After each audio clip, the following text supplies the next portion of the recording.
Pauwi na ako galing gym. Sarado yung gym, bad trip. Pero pauwi na ako nakaangkas, di ba? May paalis-alis pa ako ngayong gabi.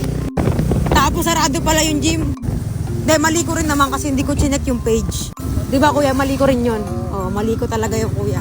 What if di kita bayaran kuya? Umuoo ka dyan. Teka lang, mamaya mag-story time. Sasabihin na, kakalabas mo lang, nakabalik ka na halig gym. Thank you so much. Thank you so much kuya, ingat. Bye-bye. 5 star ka sa akin. Just got home! Ha? Ba't ang bilis?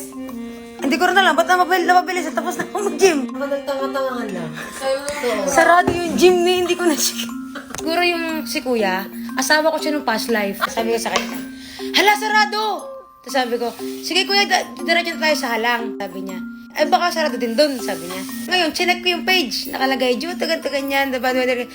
Sarado pala yung ano. So, mali ko siya. May pagkakamali ako kasi hindi ko chinek yung page eh. Kasi feeling ko laging bukas eh.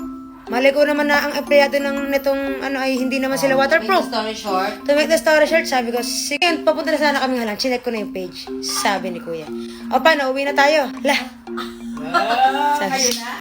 Feeling ko asawa ko siya ng past life. Lo,